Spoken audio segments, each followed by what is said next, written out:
Deadringers, the TV show, is one that I was not very excited about. Honestly, I wasn't very familiar with Rachel Weisz outside of the Mummy movies, and she was fine there, although I'm going to be honest, I personally was never, that super impressed with her. But generally speaking, she was really fucking good in this series, and I'm very sad that I ever doubted her to begin with. My main issue was that Deadringers was kind of almost a feminist take on what it's like for a man to try to take control over a woman's body, literally through science. And then it kind of shows the demonization that men can have towards women's bodies, especially as they slip into states of either despair or anger, or particularly in Deadringers, a drug-induced delirium. So having that message of the man taking this control and having it be almost this evil type thing was always really interesting to me. However, switching it out with it being a woman still kept all the punch that it previously had, but added a few new ways that the characters could behave. For example,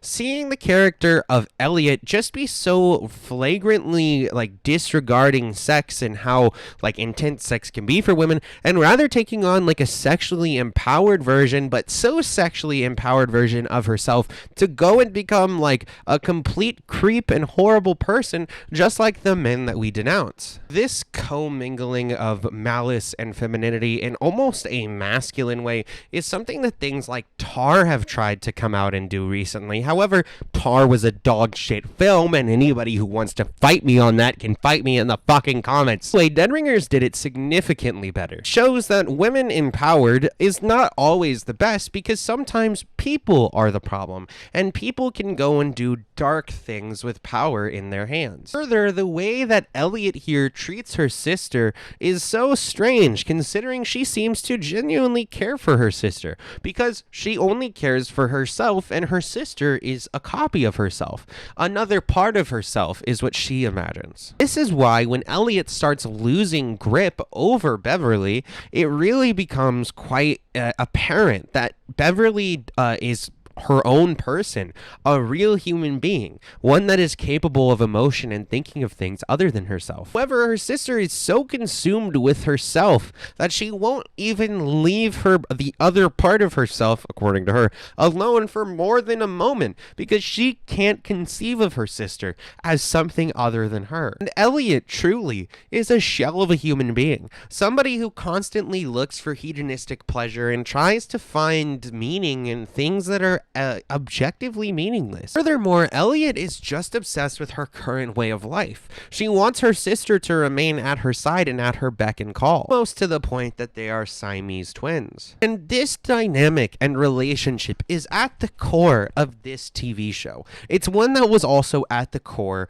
of the movie, and I think that both do it very well. There are some main differences. For example, in the movie, Beverly was actually the one that kind of goes insane initially and starts to dive into a drug delirium, and then Elliot follows her afterwards. In this one, it is Elliot who starts the drug delirium and whatnot. On top of it, Beverly is the one who kind of starts to lose their mind, because they are almost like an AI that has been exposed to emotions for the first time and falls in love and finds a world outside of the one that he knew, the cold and callous world of his brother. But he just couldn't handle that emotion. It sent him flying into a tailspin, going into a drug delirium, and then his brother, in order to resync with the AI, decided to do drugs in order to try to get into the same mindset. This just led them both down a drug delirium until Beverly finally was able to come out of it, and then Elliot was the one who was stuck in this peril. And what happens at the end of Deadringers is the culmination of the breaking of their relationship.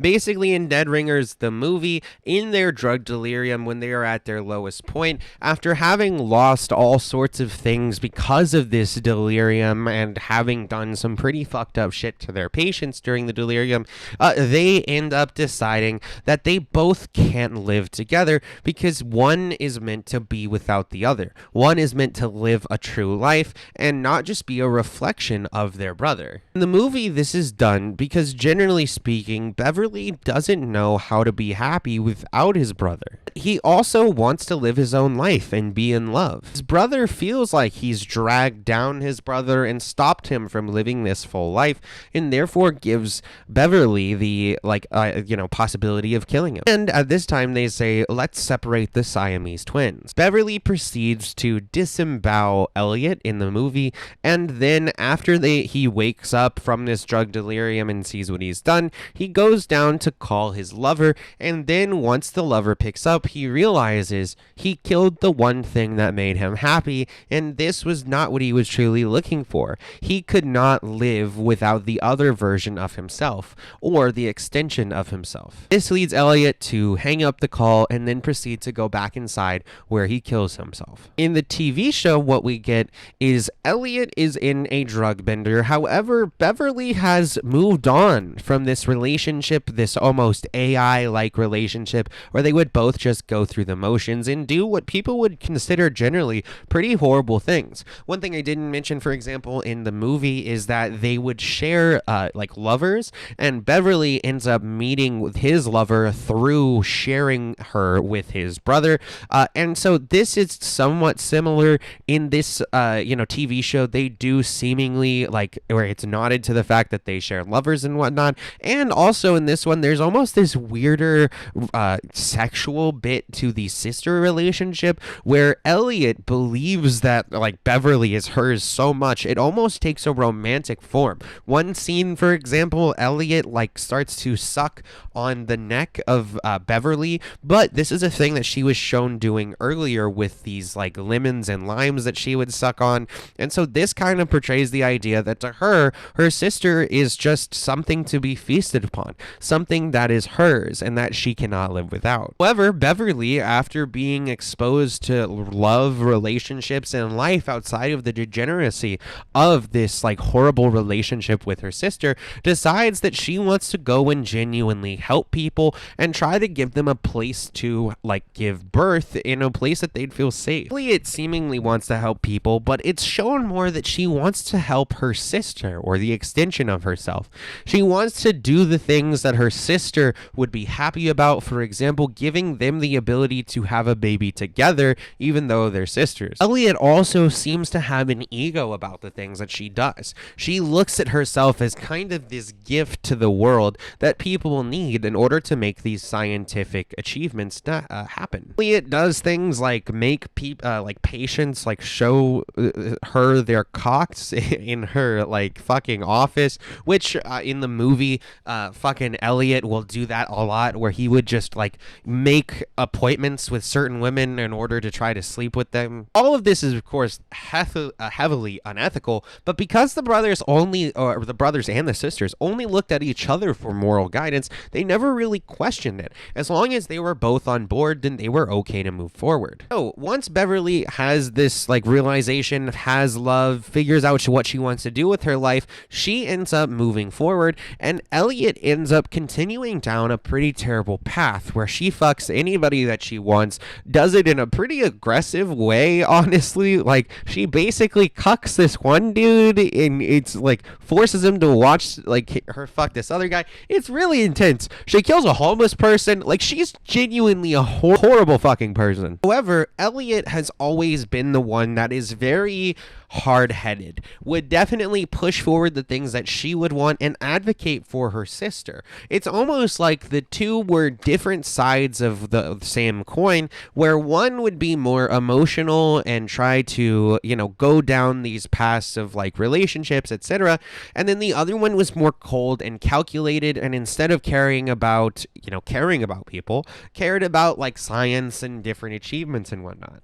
Almost like the old, pseudo-scientific right brain, left brain dichotomy. So when Beverly is tasked with basically destroying her sister's reputation because she now has the birthing center that she was looking for, and apparently she finds out that her sister was doing all of the terrible things I said earlier, like trying to get patients to show her their cock and going around fucking random people and doing random things, killing a homeless person, for example. When Beverly finds this all out, she is tasked with destroying her sister's sister's reputation by distancing herself during an award ceremony. She proceeds to do so, but just like I would expect from the emotional one in the pair, she proceeds to then feel extremely terrible about ruining her sister's reputation. Although, kind of, she deserves to feel terrible about it because her sister's stoicism and ability to put forward what she wants and kind of go for those goals is one of the things that allowed her to be in this position to begin with. Though Beverly realizes that she'll never be happy.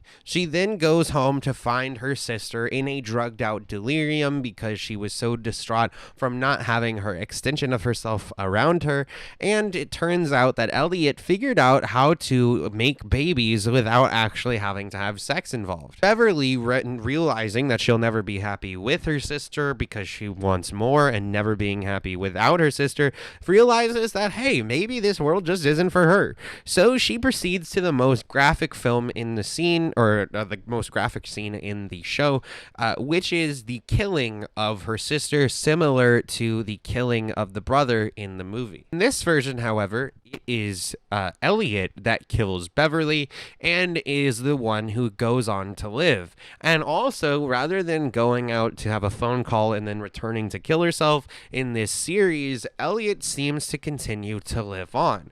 Now, it's questionable about how she is faring and how nobody has really realized this, considering the different personalities and whatnot of the sisters. However, I always thought it would be interesting to have explored Beverly if Beverly did live on without the brother. Would he have just ended up committing suicide after a while, or would he have been able to assimilate to the culture of the people around him without having his brother there? And the option to explore that is now here with the TV show, although this was a limited series, so I don't know or don't really think there will be a continuation, but I really am hoping that there is, considering I really did like this one. So what do you guys think? Do you think that Deadringers, the TV show and the film, are kind of the exploration of a pair of people that are almost so assimilated with each other that they become robotic counterparts, that one then finds a life outside of the degenerate one that they're living and then can't live with their brother slash sister or without them? Do you think that's what is going on here, or is there something deeper that I've missed?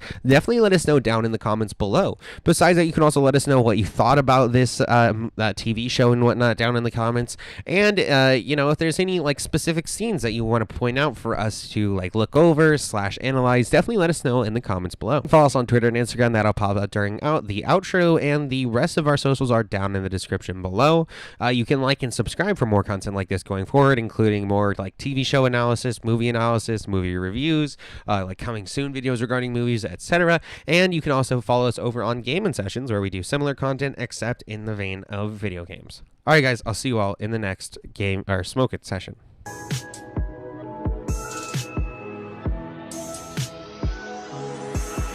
stay out of my head to the depths of the universe. It's a spell or a chance just to open up a newer curve.